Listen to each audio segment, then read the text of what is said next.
Salut à tous, c'est Julien Ponce, bienvenue. Dans cette vidéo, on va parler d'une nouvelle fonctionnalité qui est apparue dans Capture One en 2025. Donc là, j'enregistre début juin, mais c'est sorti il y a quelques semaines, c'était en bêta, et maintenant c'est en version stable. On a un onglet qui s'appelle « Retoucher les visages ». Alors si vous ne l'avez pas, par exemple si je vais le supprimer de ma boîte à outils, on peut aller sur les trois petits points, puis mettre « Ajouter onglet outils ». On voit ici qu'on va avoir retoucher, et là-dedans on a retouché les visages. Alors c'est très probablement quelque chose qui va être amélioré au fil du temps, de la même façon que par exemple quand on avait eu l'introduction des calques, des masques assistés par IA dans Capture One, puisque c'est arrivé quasiment 2 ans après Lightroom, hein. On avait au début que sujet et fond, et maintenant on a personne, avec, vous le voyez, différents types de masques localisés sur les personnes, exactement comme le fait Lightroom. Ils ont tout simplement copié, ils ont eu raison d'ailleurs, avec la possibilité d'inclure certaines choses et de les séparer éventuellement, exactement aussi comme dans Lightroom classique. Donc ce truc-là a été amélioré au fil du temps, donc il faut supposer que retoucher les visages, qui, bon, vous voyez, est assez succinct pour le moment, sera la même chose. Alors déjà, première question que vous risquez d'avoir, c'est est-ce que ça détecte bien les visages? La réponse est oui. J'ai ici différents shoots qui ont été faits avec, bon, c'est le même modèle, mais par contre dans des conditions qui sont un peu différentes, avec, vous voyez, parfois des positions qui sont peut-être pas forcément faciles pour détecter un visage. Donc là, si je mets afficher les visages détectés, vous voyez qu'à chaque fois, on va avoir les visages bien détectés, y compris quand c'est très clairement sous ex. Voilà. Là, on est vraiment sur des photos qui sont assez difficiles. Et ça détecte tout le temps, tout le temps, tout le temps. Alors si vous commencez une session, vous importez beaucoup d'images et que vous allez sur l'outil, j'ai remarqué chez moi, je ne sais pas si c'est parce que c'est le début, hein, que j'ai remarqué que ça mettait un petit peu de temps à s'afficher. Donc je suis tombé par exemple là, sur ces images qui étaient un peu vers la fin en termes de numérotation, en tout cas en fin de la session, et les visages n'étaient pas détectés. Et en fait, au bout de quelques secondes, ça s'est mis à apparaître sans problème. Donc ça marche, ça détecte bien quand c'est sous ex, quand c'est sur ex, quand le modèle est dans des positions où le visage n'est pas bien de face. Bon, franchement, c'est fiable pour la détection. Alors on va décrire les glissières. On a une première glissière qui s'appelle Impact, qui pour l'instant ne va rien faire, parce que c'est tout simplement une glissière d'opacité, hein, tout bêtement. C'est-à-dire qu'on a un impact de 0 à 100, vous affichez de 0 à 100%, ben, tout ce que vous allez faire en dessous. Donc comme pour l'instant on n'a encore rien fait, évidemment, on ne va rien voir. Et c'est évidemment pour ça que c'est par défaut à 100%, pour que dès que l'on commence à faire des trucs, ben, on puisse les voir sans problème. Donc voilà pourquoi la glissière Impact est à 100 et pourquoi on n'a rien pour l'instant à faire là-dessus.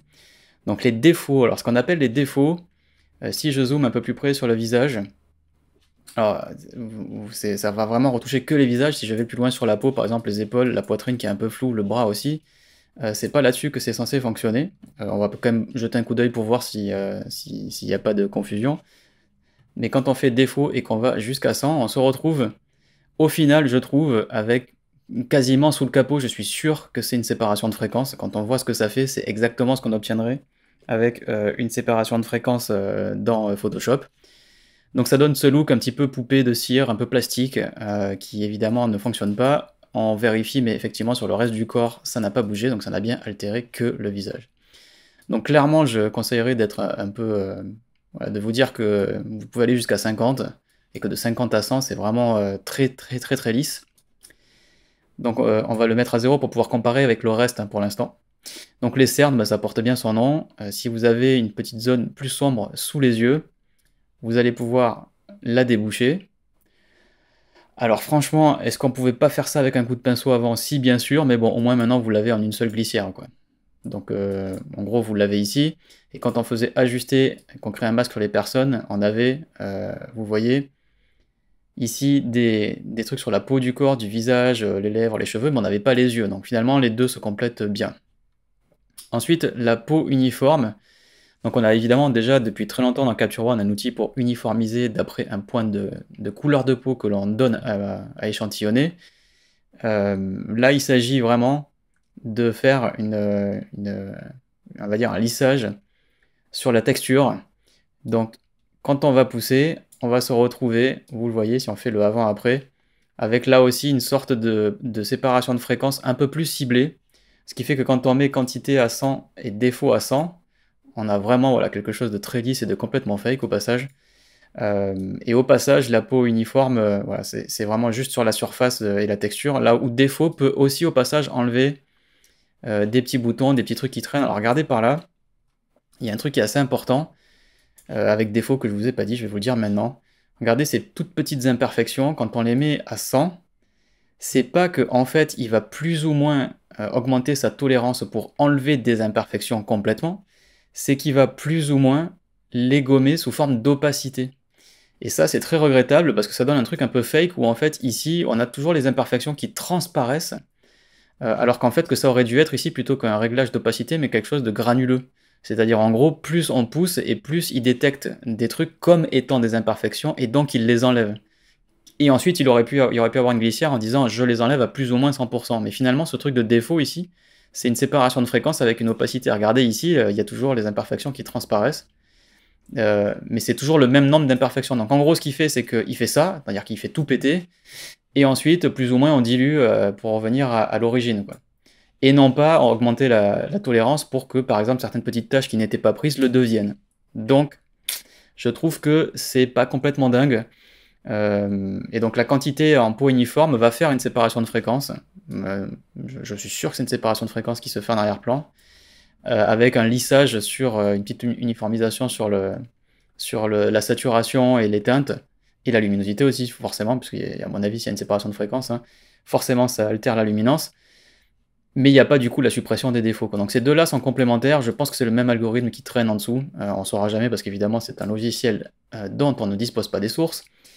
Mais c'est pas quelque chose qui va vous permettre de ne plus aller dans Photoshop. Clairement, je me vois pas faire un shoot, une retouche de beauté, parce que en fait, dès qu'on a besoin de pousser un peu trop, on se retrouve avec un look vraiment, vraiment très plastique, quoi. Alors là, le texture, ça va, comme son nom l'indique, aller de moins 100 à plus 100, du coup, soit enlever de la texture, soit en ajouter, et ça ne marche que si on a poussé la quantité de peau uniforme. Donc si vous êtes à 0 et que vous voulez rajouter de la texture, ça ne fera rien. Il faut absolument pousser la quantité de peau uniforme pour que la texture fonctionne à son tour. Donc là, en utilisant un peu des deux, et en poussant un petit peu les défauts, ok, effectivement, en 3 secondes, et on a pu arriver à quelque chose de sympa. Et vous voyez que maintenant, l'impact va nous montrer le avant-après à plus ou moins 100%. C'est-à-dire que ça fait une opacité maintenant sur tout ça, quoi. Donc là, si on regarde notre travail entre 0 et 100, vous voyez que ça a quand même pas mal retouché. On peut peut-être diminuer encore un tout petit peu parce qu'on est encore un peu violent. Et ça reste, voilà, si on fait gaffe, ça reste quand même un peu naturel. Il faut juste pas pousser les trucs trop loin, quoi. Et enfin, on a contournage, pardon, j'ai pensé en anglais, contouring bien sûr. À savoir, on va faire, c'est un gros coup de, un gros coup de burn. Il y a le dodge and burn. Là, on est que sur le burn en gros, c'est-à-dire en gros, on rajoute des ombres pour faire du contour. Évidemment, sur des lumières ici studio très douces, c'est quand même un peu vilain. Je pense que ça va marcher sur des images où on a vraiment un make-up et une lumière qui s'y prêtent. Donc si par exemple on remonte et je dois voir en haut, voilà, sur un truc comme ça, où là on est un peu plus, ça s'y prête un peu plus en termes de shoot, en termes de direction artistique plutôt, j'ai envie de dire. Donc on va zoomer et le contouring ici, voilà, vu qu'il y a déjà du blush sur les joues, et qu'en gros on a déjà fait un tout petit peu de contouring sur le make-up déjà de base, voilà, si on pousse, voilà, ça va rendre le visage un tout petit peu plus saillant. Et là, si on pousse, voilà, les défauts, les cernes, on peut y aller, la quantité un tout petit peu, et que maintenant là-dessus, on diminue peut-être avec une opacité, voilà, un impact à 70-80, bah forcément c'est cool, ça marche plutôt bien. On va faire, vous voyez le avant-après, on va zoomer un petit peu plus. Voilà, vous voyez que ça corrige pas mal de défauts, ça fait le boulot vite et bien. Est-ce que ça remplace une retouche dans Photoshop Pro en termes de beauté? Bien sûr que non. Il y a d'autres plugins qui font ça mieux. Je pense à Retouch for Me, mais je pense qu'il y a moyen de... Et puis évidemment, ce que vous pourriez faire à la main. Maintenant, si j'ai tout un shoot où il y a genre 100, 200, 300 images, pour ceux qui font de la photo de produits ou des trucs pour le e-commerce, ou ce genre et que vous voulez retoucher des visages en grand nombre, sans avoir besoin d'arriver sur une qualité Chanel, quoi, en gros un beauty shot pour une campagne de pub où il y a genre une photo qui va tourner, Voilà, évidemment, si c'est ce genre de campagne, on y passe 2 jours à la retoucher, on va vraiment chercher les micro détails, il faut que ce soit méga nickel. Si c'est, des dizaines et des dizaines de photos à retoucher, vous pouvez, envoyer ça et du coup vous les retouchez hyper vite, quoi. Donc je pense que c'est pas fait, encore pour remplacer évidemment, une vraie retouche de beauté, faite par des pros. Maintenant quand je vois la tranche du panneau et quand je vois un petit peu ce qui travaille là-dessous, c'est-à-dire probablement une sorte de mélange d'IA, séparation de fréquences, enfin un truc, qui est quand même pas de c'est pas le truc le plus novateur du siècle. Je pense qu'il y a encore de la place pour, que ça s'améliore et que cette première itération n'est que le début. Encore une fois, de la même façon que lorsqu'on a eu les masques IA dans Capture One, on avait le sujet, le fond et on n'avait pas encore les personnes, ce qui est quand même, ce qui était à l'époque évidemment, un petit peu ahurissant puisque Capture One est évidemment très utilisé en studio et donc évidemment beaucoup pour le portrait, quoi. Donc je pense qu'il faut leur faire confiance sur le fait que ça va être amélioré. C'est pas mal pour retoucher vite et bien en grand nombre, mais c'est pas aussi bien qu'une retouche manuelle ou que des plugins intégralement dédiés à la retouche de peau et en particulier sur les portraits. Voilà ce que j'en pense. Je voulais faire cette vidéo euh, il y a un petit moment déjà, mais c'était encore en bêta, donc j'ai attendu que ça sorte dans la version stable. Donc maintenant c'est disponible. Si vous avez la dernière version de Capture One, vous aurez ça. Il y a eu quelques petites nouveautés aussi sur les sessions qui ne sont malheureusement disponibles que dans Capture One Studio, donc j'ai pas fait encore de vidéo dessus parce que j'attends qu'il y ait encore des nouveautés qui soient annoncées probablement vers la fin 2025 pour faire une vidéo là-dessus et que le truc soit un petit peu plus mûr. Mais là par contre, comme c'est vraiment carrément un nouveau panneau, bah, je voulais faire une nouvelle vidéo que vous avez donc retrouvé dans la formation complète à Capture One sur tuto.com. Ici, donc si vous voulez vous former, sur Capture One, dans une formation complète, vous avez plus de 8 heures de formation. La formation est mise à jour au fur et à mesure des nouveautés. D'ailleurs, voilà, cette vidéo que vous êtes en train de regarder, probablement peut-être sur YouTube ou sur tuto.com, elle fait aussi donc évidemment partie de la formation complète. J'espère que ça vous plaira. Si vous êtes sur tuto.com, n'hésitez pas à me laisser dans le salon d'entraide un petit commentaire avec vos retouches pour me dire ce que vous en avez pensé et le résultat que vous avez obtenu. Et puis pareil, sur YouTube, vous avez le champ des commentaires. Dites-moi si vous pensez que c'est une bonne orientation, et on parle beaucoup d'IA évidemment en ce moment, et Capture One essaye d'accrocher le wagon, donc ils ont pondu ce truc-là. Dites-moi si vous pensez que c'est intéressant et que ça suit le bon chemin par rapport à la concurrence notamment, et évidemment avec ce qui se fait sur Lightroom, sur Luminar ou sur d'autres logiciels. En tout cas, merci beaucoup pour votre fidélité, je vous retrouve très bientôt pour de nouvelles vidéos sur Capture One. Merci, bye bye.